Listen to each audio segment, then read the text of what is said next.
you're looking to take your home or business to the next level, then RM Contractors and Custom Drywall can assist you. RM specializes in new residential turnkey, new commercial turnkey, home and office remodeling. Call them for free estimates. Serving all of South Florida, licensed and insured. Call Ray or Mike, 305-345-3649. You work hard to create the perfect atmosphere. You dream it, we'll build it. RM Contractors and Custom Drywall, 305-345-3649 or Instagram at RMC Fisher Island. There's just one place to get our lowest payment on the new 2024 Acura ZDX, $299 a month. It's the Season of Performance event at Acura of Pembroke Pines, #1 in the USA.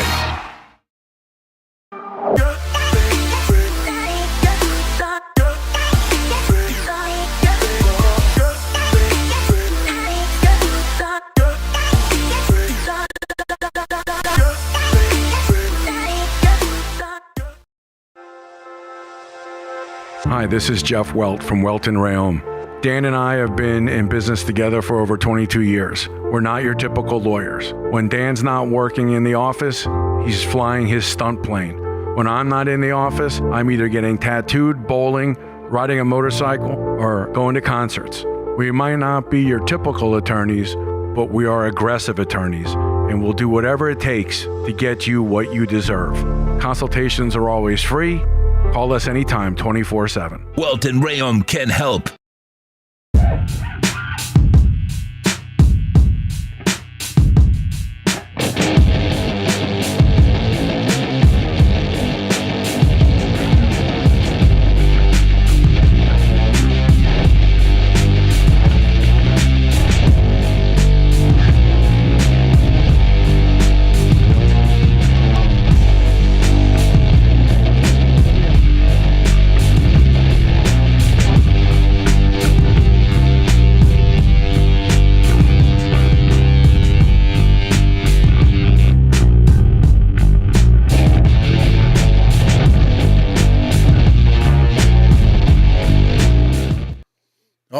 We are live. It is the AEW Dynamite recap, and it was an okay show. I mean, to be honest, I thought it.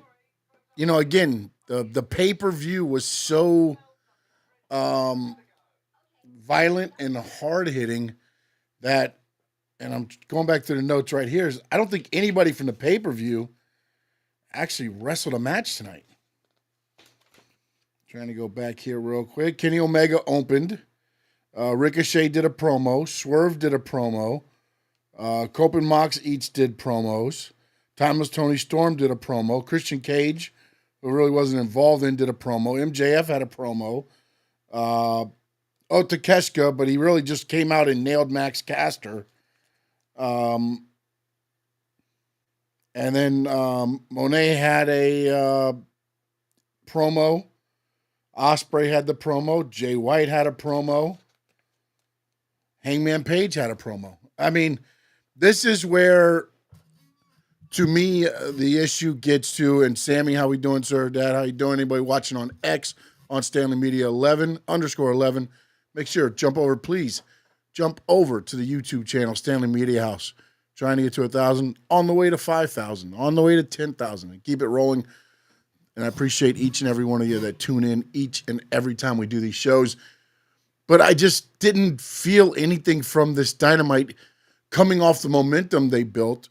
But I also feel like a lot of the talent left it all in the ring at the pay-per-view to where they weren't going to be able to be used. Like, there was no way Will Ospreay was wrestling a match tonight. There's no way that after that match they had there's going to be no way. There's no way Toni Storm was going to be able to wrestle a match.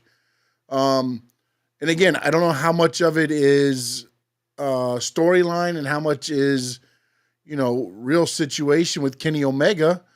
So I don't know that you push it too much and have him wrestle so quickly after that match.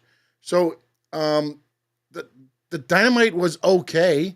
It had a little bit of the fallout with the promos and everybody. Kenny Omega came to the ring. He is the new international champion. he thanked a lot of people and everything coming for his comeback, and then talked about Takeshita for pushing him to his limits. And then I did like the fact that they had Kenny Omega kind of lay out the Dynasty Eliminator International title Eliminator tournament. I like the fact that, he mentioned it, hyped it up because it's something that he wanted to do because he wanted to take on the best in the world and make the international title mean that. And then, of course, the title eliminator will go through to I believe the next pay-per-view is when that's going on. So Kenny Omega cuts that. He starts to leave, and Ops comes out, which is Samoa Joe, Hook, and Shibata. Shibata is in the tournament, and I appreciate that, Fins TV. Make sure to like and subscribe. Yeah. They come out to take on some enhancement talent. Shibata has the face-off with Kenny Omega. Shibata is in the Eliminator tournament. So, again, little eggs here and there, teasing, a little looking to see maybe what the reaction was. Shibata and Omega, reaction from the crowd there. Ops goes into the ring. They just took out all these 3 enhancement talents. Shibata kicks the guy to... They were in San Jose, and he kicked them, I don't know, maybe all the way to Oregon. Kicked his head off, and he picked up the win. Very short match. I don't even know if Hook got in. If Hook did get in, he didn't get in long because I looked down to write something down. I looked up, and they were getting the pin. It was that quick of a match for Ops. Then they do the Ricochet promo, and again, Ricochet in the Eliminator tournament. He'll be taking on actually Shibata this Saturday. He's Shibata's first round opponent, and he talked about how, he was cheated at Revolution, but he's not going to let that bother him, so now he's got his eyes locked on the international title. Swerve comes in, and they're doing a promo. I'm believing they filmed this promo at the end of AEW Revolution. Swerve was talking how he's going to go after Moxley at the next pay-per-view. And then Cope walks by and says, you may not be versing Mox, you may be versing me. And then they announced that next week, because of everything that happened in the main event of Revolution, you're going to get a street fight, Cope versus John Moxley. And that will take place next week. Then Mox comes on and talks about, how he had Cope hurt and he should have put him away, and he didn't, and he allowed him to go, and he didn't think Christian would be able to do what he tried to do. And again, they just talked up a lot of the Revolution thing, the fallout from there, and basically he said next week he puts an end to it. Hologram was on Dynamite with Harley Graham. Good to see Harley Cameron. And Powerhouse Hobbs, they teamed up against Brian Cage and Drew Listico. It had its sloppy moments, but it was a good match, and I liked the finish. If you could have caught him a little cleaner, but again, you're there protecting each other and things like that. But overall, Powerhouse Hobbs gets the win for his team. I did not like that the Callis family came out afterwards. Again, if you're coming out, make it mean something. You're the heels. If you're going to attack them, and they just kind of look over there and look over, and Cage is like this to Hobbs. Like, you guys are the heels, man. Go over there and start taking them out. You're the heels. It was Mark Davis. It was, Lance Archer. It was Brian Cage. It's Hobbs and Hologram over there and Harley Graham. I mean, go over there and instill your will to me. It's one of those things that irks me a little bit, because why come out then? Why even come out? For what? It's like when they go in the ring with the chairs and then they don't swing the chairs and then nobody powders, and it's like you're sitting there. It's just like, you're the heels. Go out there and attack. Make chaos. But we'll see where that leads. And obviously, I know Hobbs and is scheduled for a match. I believe it is on Collision. So again, they're pushing Collision. again, it's not a bad. I appreciate at least that they're trying different things, and I understand how this pay-per-view is. And a lot of people are like, well, why doesn't the other place do this? And this is why. If you're those people in San Jose and you paid all that money to see AEW, and maybe you'll get some of them for the Collision. I don't know if they're doing the Collision taping there, but I'd be pretty upset if I paid a lot of money to watch the card I watched tonight. It was a good card. It was good, again, but when you pay to watch AEW, I want to watch Will Ospreay wrestle. I want to watch, I want to see Cope there. I want to see Moxley there. Like half of them were not even there. The stuff was filmed after Revolution. So, and again, maybe they're back there backstage waiting for the Collision stuff or whatever, or maybe they gave them the week off, and rightfully so, because the pay-per-view, again, they delivered on pay-per-view, but this is the culmination of it, because now you can't show up, the pay-per-view Sunday, it's Wednesday now, and everybody's still pretty beat up. So we'll see what happens. But again, if I'm there in that San Jose crowd, I'm pretty upset by what I saw. But watching it on TV and as a fan, it was an okay show. The Hurt Syndicate, MVP just talks how they just want to fight and continue to fight, and they want to hurt people. And that's what you're going to get from the Hurt Syndicate going forward. Timeless Toni Storm comes out, and man, another breathtaking performance and promo from her. She says, this tramp is still the champ. If they do not have that on a shirt and they don't make that shirt soon, I will make that shirt. She said, I missed the part. She says she bleeds like a pig, licks like something, and then eats like a lion. And then she's like, and I'm not going to meow. And then Megan Bayne just takes her out. And Megan Bayne played a big role in this show tonight. We'll get into her again a little bit later on. Beast Mortos took on the wild card in the elimination tournament. Anybody that's been watching and following AEW kind of knew who the wild card was going to be, and it was Speedball Mike Bailey.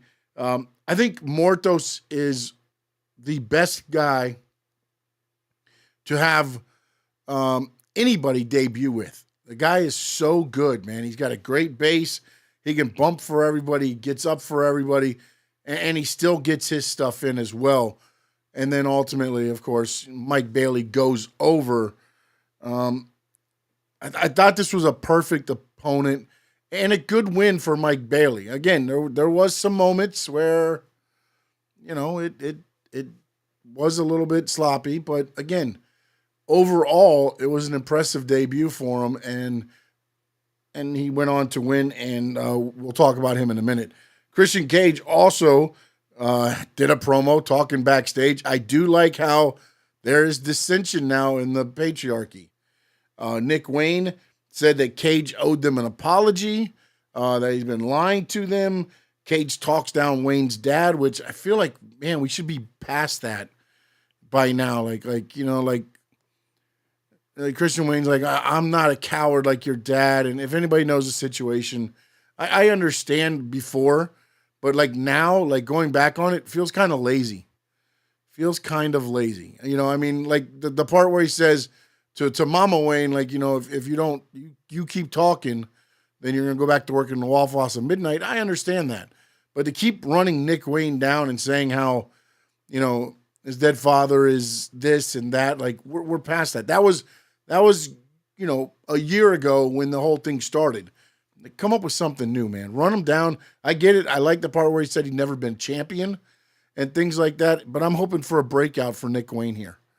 I'm hoping he gets away from this and we see something good from Nick Wayne here for the rest of 2025. MJF comes out to the ring. He says it's not over between him and Hangman, and then MVP comes out, which, caught me off guard a little bit. I was like, MVP and MJF, okay. Then they get in the ring, they kind of stare at each other, they laugh, and then they hug each other. MVP goes over, when he was in the business, and MJF was 18 years old, and he volunteered to drive him around for a documentary or something like that. And then, he asked him questions about the business, and he knew right away MJF was going to be something big. And he's made him proud because he's become a world champion. And he said what didn't make him proud was what happened Sunday night. And he goes on and he offers MJF the MVP business card to be in with the Hurt Syndicate. He said, MJF, what you need is the Hurt Syndicate. He said, he's lost. He says, MJF has lost his edge. The boys in the back don't fear him. Maybe it's time for MJF and MVP to talk business. MJF kind of pushes his hand away. MJF says, with all due respect, I don't need your help. He goes on, and he says, I was AEW World Champion for over 400 days. And then MVP just looked at him real quick and he said, put the focus on the word was. And he stuck the card out again, and MJF took the card this time. Does it lead anywhere? I don't know. But it's a good little story, and it's something to watch. Where this goes, to see what happens with that.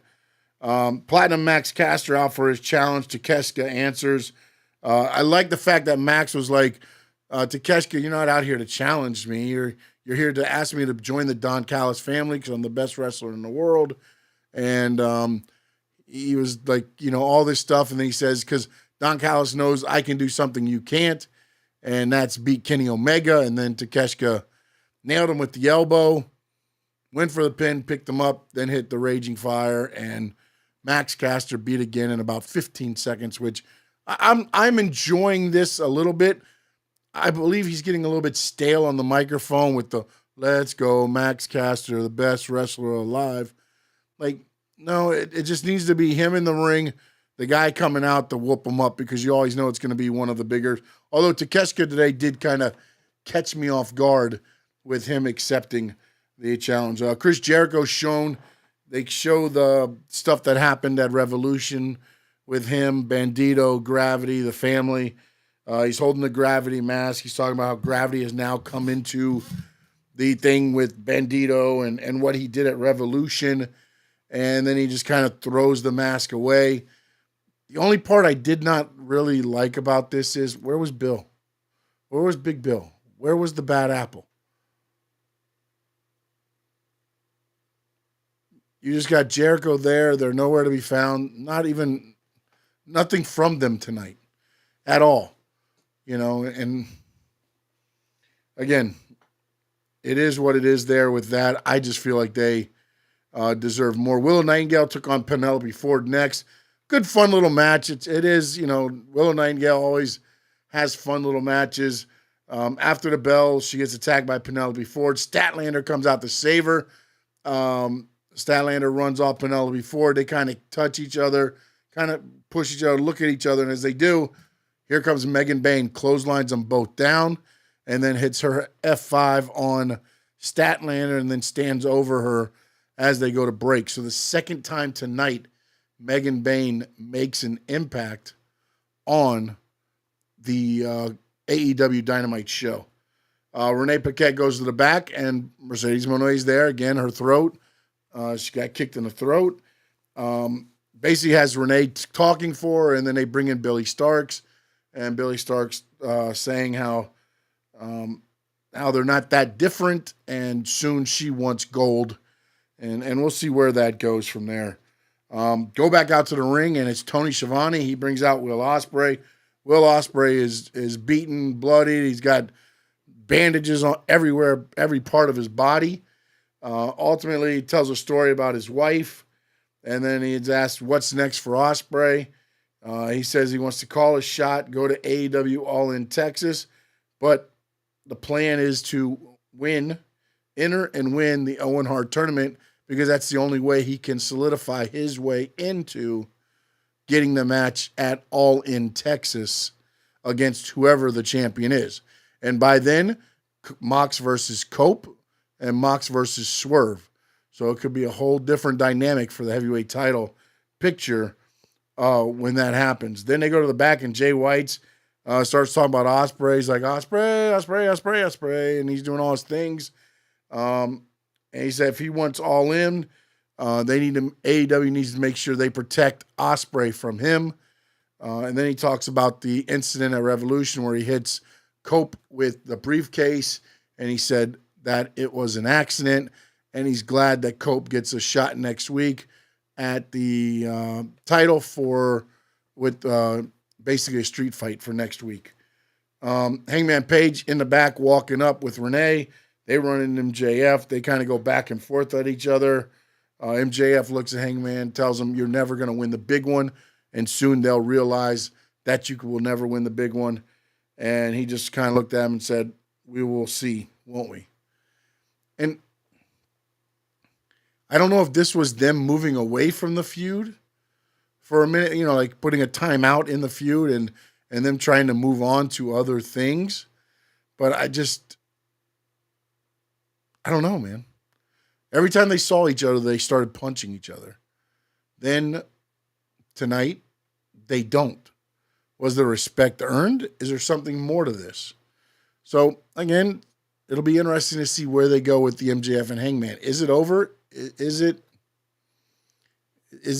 going to continue? Which way do they go? Because tonight kind of felt like they kind of pulled the rug a little bit. They gave you them face to face, but without any more action. And Hangman did say, you tried to set me on fire and things like that, and kind of, call his bluff and things like that. So again, I feel like at the point where they're at now, again, MJF tried to set Hangman on fire. Why is Hangman not swinging for the fences when he sees him? You beat him, so now it's over. That's it. It's done. So, again, just some little things, But overall, I thought the show was good. The main event was Orange Cassidy against Hechicero. Again, that was the main event. That, to me, says a lot about the show tonight. Orange Cassidy gets the win. Mike Bailey comes out. It will be Orange Cassidy, Mike Bailey. I think there's going to be a four-way next Wednesday, which now it'll be Mike Bailey, Orange Cassidy, and then the winner of the other two matches with Ricochet and drawing a blank. Damn it.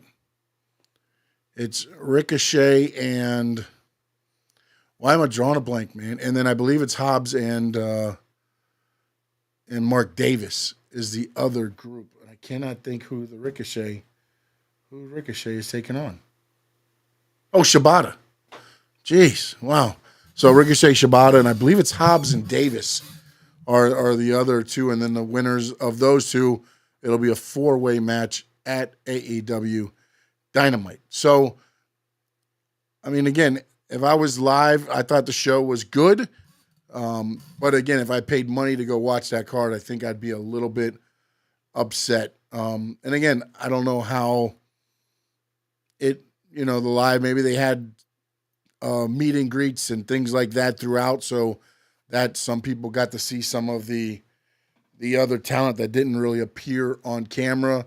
Maybe they got to see them afterwards when AEW Collision is taped. Maybe they're going to bring them out for that. And like they had a week to heal up, and then they wrestle on Saturday.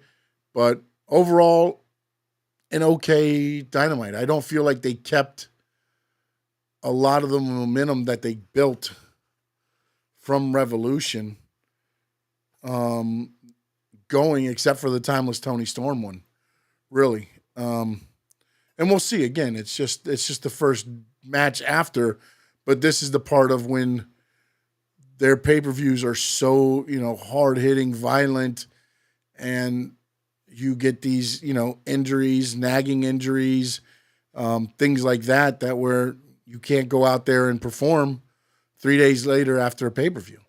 And, again, this goes back to if you're a person in San Jose tonight and this is the card you saw, the next time they come to San Jose, are you paying $100 for that seat? Unless you know what you're going to get. So very interesting to see where they go from here. The pay-per-view, I thought, kicked ass. I don't feel like they kept all the momentum going, but there is momentum going for AEW. They did a good job of building on a little bit of the fallout with the promos.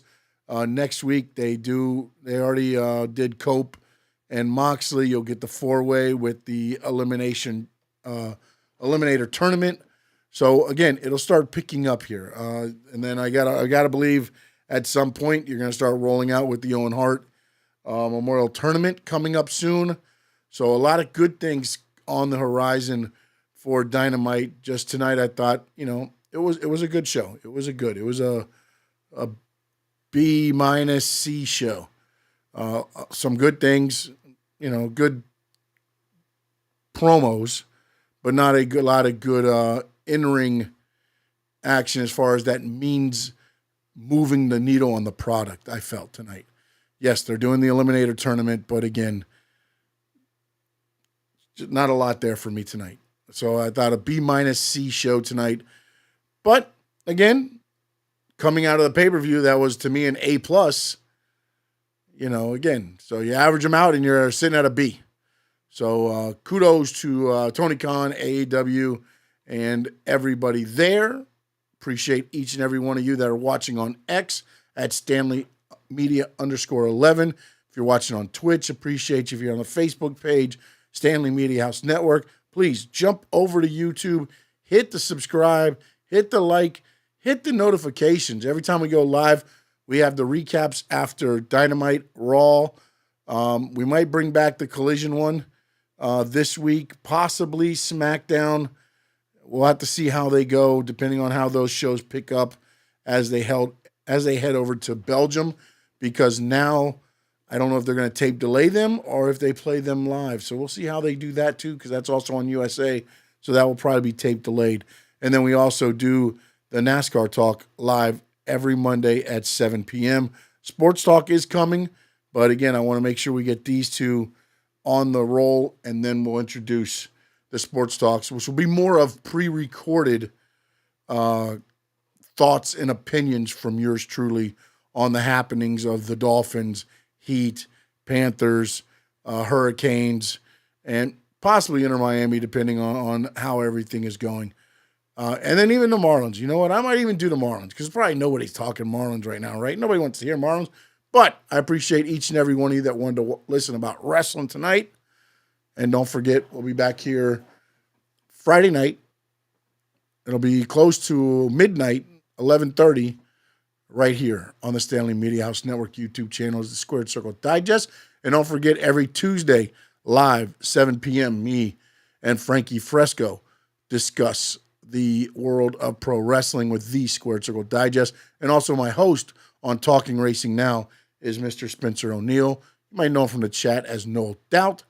But we all love doing what we do. Want to thank Sammy for being in, that being in the chat, and everybody else that was in the chat there. And appreciate everybody watching on X, Twitch, Facebook. Thank you all. Good night. And in the words of the great Gordon Soley, so long from the sun, shine, state.